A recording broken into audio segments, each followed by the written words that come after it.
Hey, I'm Adam. I'm going to try to improve my painting skills today on a cool mini, and I'll show you the easiest and cheapest water effect for dioramas. Let's make somewhere new. I started the project with the model, which I usually save for last, but I always get burnt out and rush the paint job on the character after building the scenery. After putting down a black base coat with the airbrush, I sprayed a Zenithal Highlight from above using an ice yellow, and from below with a dark purple for the shadows. I did this because I'm using a dark gray contrast paint for the base coat. Instead of base coating different colors for each section, I decided to add color on top of a single base coat.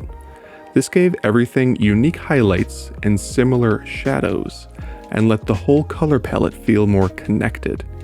The face and hair use different base coats though, since their texture differs from the rest of the model. I took a darker color that had the tone that I wanted and started adding highlights wherever I felt one should go. Dark gray for the robes and a tan khaki for the cloak and cloth. I added ice yellow to these dark colors to brighten them for additional highlights, which I painted over in smaller and smaller sections. The hardest part of painting for me is knowing where to add highlights and how to follow the form of the model. How do you highlight circles, planes, and cylinders? How much light hits certain areas? I'm still learning this, so if you have any tips or videos I should study, let me know in the comments below. Brush control is something that comes naturally with practice, more so than any other part of mini painting, I believe. If you struggle with brush placement and control, just keep practicing. It's probably the thing that has improved the most for me over the years. I tried to keep highlights up near the higher parts of the model, with the most brightness near the face, since that's a common focal point. Again, something I'm still working to improve. I struggle the most with faces and skin tones in general. It doesn't matter if it's pale, dark, green, or otherwise. I have a hard time making it look natural and alive. I think I repainted his face 4 or 5 times before it looked good enough for me to stop. I went for a bold red sword using a Turbo Dork color shifting paint. The sword is important to the lore of this character, something we'll get into later in the video. Here's the finished model. What do you think? Did I do a good job with this? Was my base coat idea a good one? Let me know in the comments. Now we're moving on to the landscape. I wanted to try a technique that's new to me, but one I've seen several other scale modelers use for water effects. First, I grabbed some scrap EPS foam from the furniture I had just built for my kids' room. I don't like it as much as XPS foam, but I had a lot of it now, and I have ways to make it look good. I stacked pieces together and connected them with hot glue to get the rough shape of the cliff I wanted. Building up the general shape bigger than the intended final piece, then carving away with a knife or other tools, is my favorite way to make rock faces. For this, I used my handheld foam cutter with a couple of different attachments, first to shape, then to add texture. I love using this foam putty. It's easy to cut once it dries with either a blade or foam knife. It's easy to work with, and it's a great gap filler.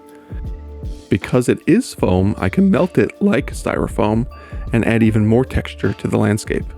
Then I sanded the sides smooth and moved on.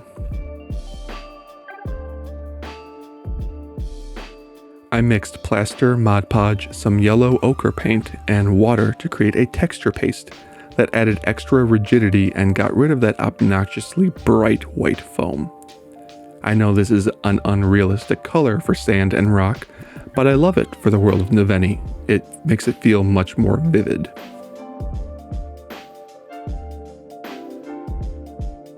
Finally, I sprinkled some tile grout over the still wet paste and sealed it in with isopropyl alcohol.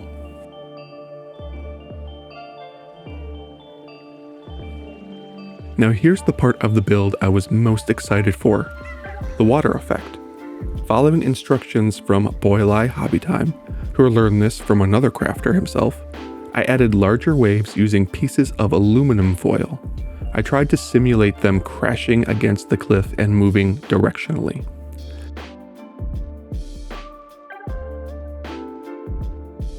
Then I crumpled up a flat sheet, opened it back up, and flattened it over the other pieces. Then I carved away the excess. A coat of gloss Mod Podge adds some extra rigidity so it doesn't tear away.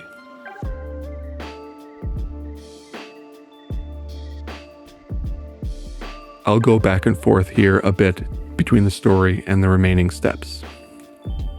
This man is a mercenary who wanders Nouvenii.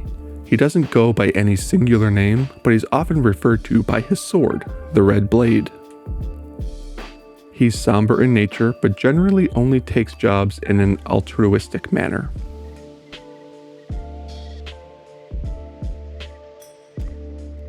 I sprayed the foil to create a level of depth and fidelity, with brighter colors closer to the ledge and darker areas farther out, where the water would likely be deeper.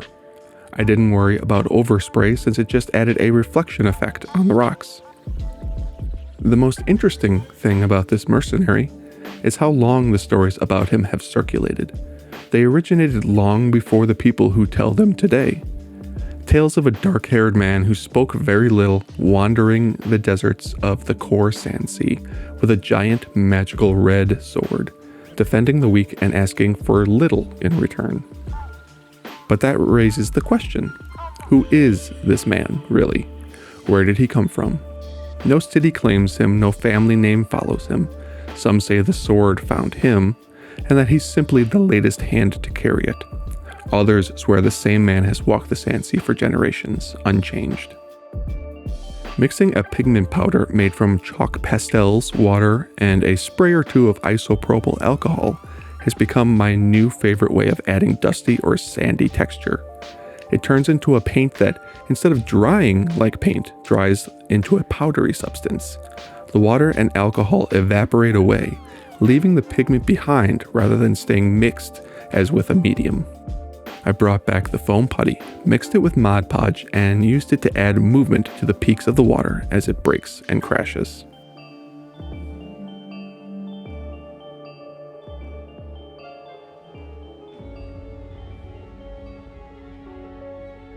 The last thing to do was to paint the base black and to glue my character back in place.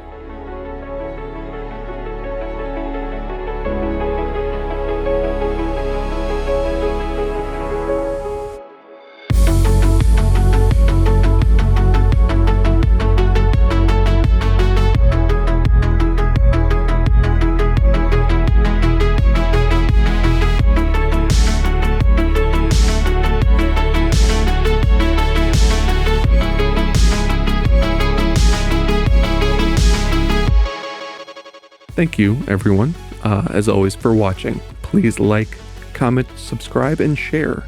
Don't forget to check the description for links to some of the tools I use and other places I frequent, especially my Patreon page. Subscribe there so I can stop talking to myself like a crazy person. Thank you again. I'll see you in the next one.